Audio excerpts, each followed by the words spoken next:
Sometimes we meet people and there's excitement, there's heart palpitations, and there's butterflies, and most of the time we think it's because those relationships are God sent. Not necessarily.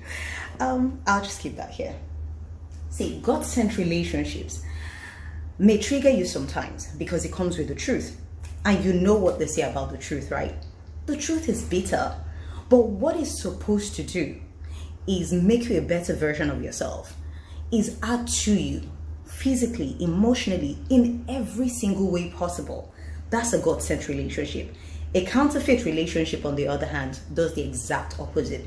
Let me go by my own personal experience. Back in the days, I met this guy, right? It was a long time ago. Like, I was really young. I was like in my 20s and stuff, early 20s.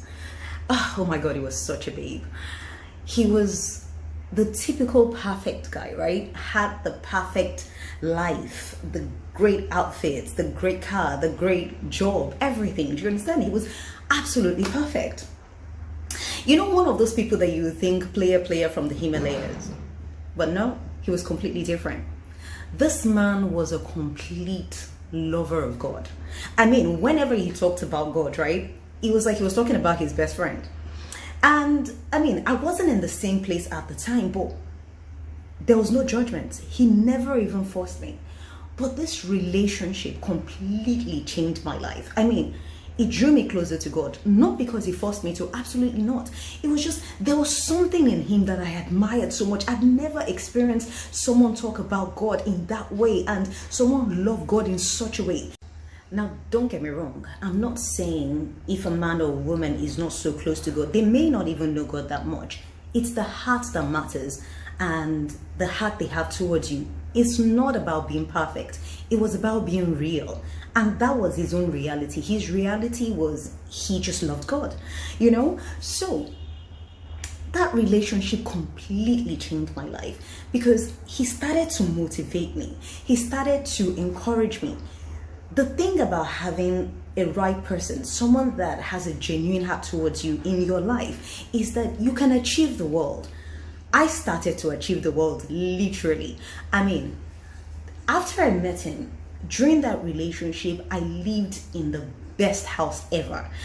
It was fully automated. It had a gym, it had everything that I paid for because I had a great job.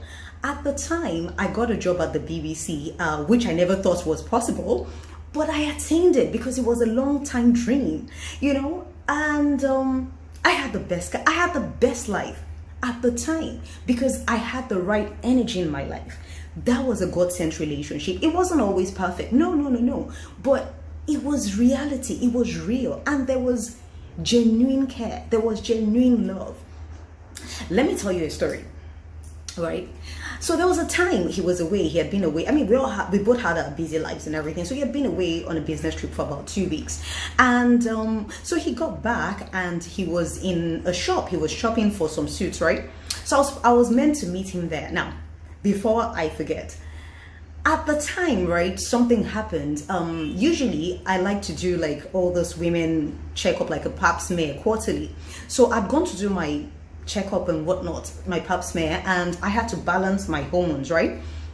This was during the relationship. So I had to balance my hormones. So I went on medication, and that medication made me balloon from a size 10 to a size 16, 18. So I wasn't feeling the best of myself at all. But this man made me feel like I was the best thing since sliced bread, right? So I didn't really feel it, but deep down I knew I was a bit insecure about my weight, but I didn't really feel it because he never even made me feel bad about it. Anyway, so he had traveled and he got back. We'd not seen for about 2 weeks. So I was supposed to meet him in the shop, right? And whilst he was in the shop, he had this 3 Caucasian three Caucasian men attending to him. And you know how white guys are, right? They like their women slim and fit and everything. So I don't know what he had said to them about me or whatever it is, but he was so excited. Oh, meet me at the shops. And this man must have thought, oh my God, like a supermodel was about to walk in. And when I walked into the shop, right, one thing I would never forget, the look in his eyes. It was like, he was looking at the most beautiful woman on the planet. Now, the three guys, the look in their eyes was like horror. Like, who's the rhino? I mean, if I wasn't so captivated by the look in his eyes, right, I would have busted out laughing. But I mean, something happened that struck me. Somehow he changed the game, and he made them understand that if she's not happy, you're not getting my money. And this man instantly did it 360 degrees, and they started to treat me well. Oh my God, would you like a glass of champagne? Would you like this? Would you like to sit down here? See, that's a Godsent relationship. A counterfeit relationship, like I said, is the exact opposite. These are the people that would have made fun of you even before you get there. So other people already have a negative impression about you. These are the people that once you gain a bit of weight, right, they will make you will not hear the last of it. They will make you feel like nothing. These are the people that will flirt with other people in front of you to reduce your self-esteem.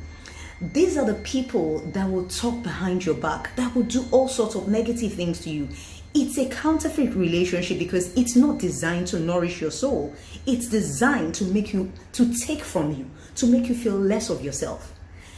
How do you know the difference between a Godsent and a counterfeit relationship? The first way to know the difference between a Godsent and a counterfeit relationship is confusion.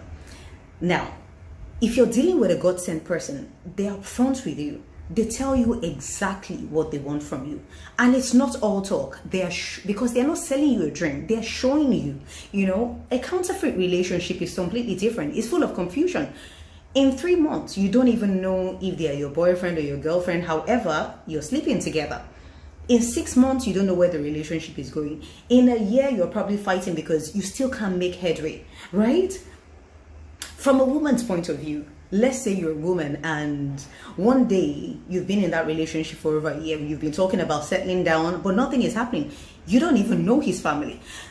Then he intentionally drives past his mom's house and he's looking and saying, oh, that's my mom's house. Then you get on the phone with all your confused girlfriends and you're like, oh yeah, he drove past his mom's house today. Oh, and one of them is like, oh, maybe his mom wasn't home. Maybe.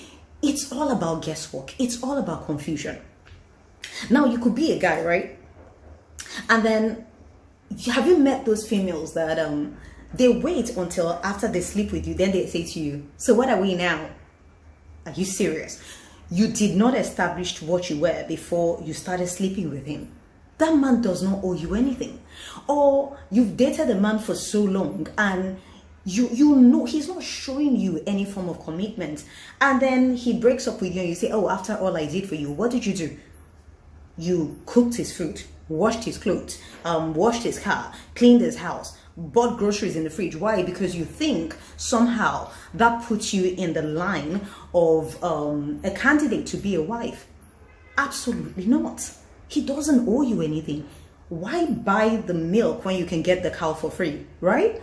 He hasn't shown you any form of commitment, but you thought by expending yourself, then you fall into the category of what he should call a wife. That's all confusion. A God-sent person is upfront. A God-sent person, every step of the way, is showing you the level of commitment they have towards you. The next point is never compromise your morals or lower your standards. Now, what that is let's start with compromising your morals. If somebody is trying to push you or convince you to do something that is totally against your beliefs, now it could be anything. If it's something you've never tried before and somebody is trying to encourage you to try it for the first time, you may actually enjoy it. That's not what I'm talking about. But when you're completely against something and somebody is pushing you to do it, for instance, if somebody is pushing me, like a guy is pushing me to get my body done, now, I'm not, for other people, it may be okay. But for me personally, I don't feel like I need it. Do you understand? Now, if you're saying I've gained or lost weight or I should eat more or work out together, I get that. But to push me to do something I'm completely against I will never do that. That for me is compromising my morals. Now, to lower your standards, you can be a woman that believes in being a strong woman. You, even as a single woman, you want to live in a mansion, you want to drive the best cars, and some man is there telling you, you better lower your standards, no man is going to marry you. kick rocks. Because seriously, there will be some well-traveled man that is looking for the woman exactly like you, that will love your bougie behind. So you don't have to lower your standards for anybody. You can be a guy and a woman is saying to you, oh, and you believe, you don't want a liability. You don't want a woman that is not working. You don't want a woman that is dependent on a man. You want a woman that works hard. And they're telling you, oh, please, how many women will you find like that? Da, da, da, da, da, da. All you find is this career women. What? Keep on walking. Seriously, you will find a woman that you're looking for. Don't let anybody bully you out of who you are or what you believe in. That is counterfeit. And the final one is that a counterfeit relationship lacks protection. What this is, I'll give you an example.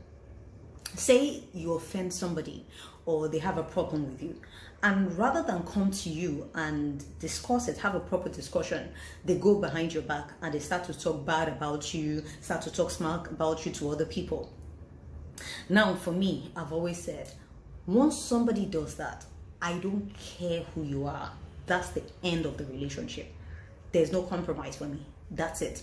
Because you see, like I've always said, if I had to pick as a woman, I had to pick between wealth, a rich man, and loyalty and honesty. Any given day, any given Sunday, I would pick honesty and loyalty. Don't get me wrong. Money is good. Having finances in the relationship enhances the relationship. It makes it sweet. You can travel together. You can do whatever it is you want. The thing is, an honest and loyal person is a real person, is a genuine person. So even where you're lacking in the abundance of finances, you will be balanced physically, emotionally, mentally. When that happens, the funny thing will happen. You would see a growth in your business. You would see a growth in your work. Ergo, a growth in your finances. So it all works together as one. With a real person in your life, a genuine person, somebody that has a genuine heart towards you, they will motivate you, they will encourage you, that you know that you can achieve the world. So it's not about the finances you see on ground, you understand? It's about what you can achieve. Now, a dishonest, disloyal, rich person, by all means, please keep your money. Like I said, money is great. But you see, that same money is what they will use to bring you down eventually. That's the thing with a disloyal and dishonest person. I don't want that sort of person in my life. See, for me, I would rather stand alone than stand around a bunch of fake people. It's not worth it. And I know what they say, no man is an island. You need people in your life. And all those things are true. But here's what I'm saying. You better stand alone on that island till you find the right people, because the wrong people will burn down your island, whilst the genuine people will help you cultivate that island, that it becomes a thing to admire. To have a beautiful week. I love you all. Namaste. Stay blessed. Bye.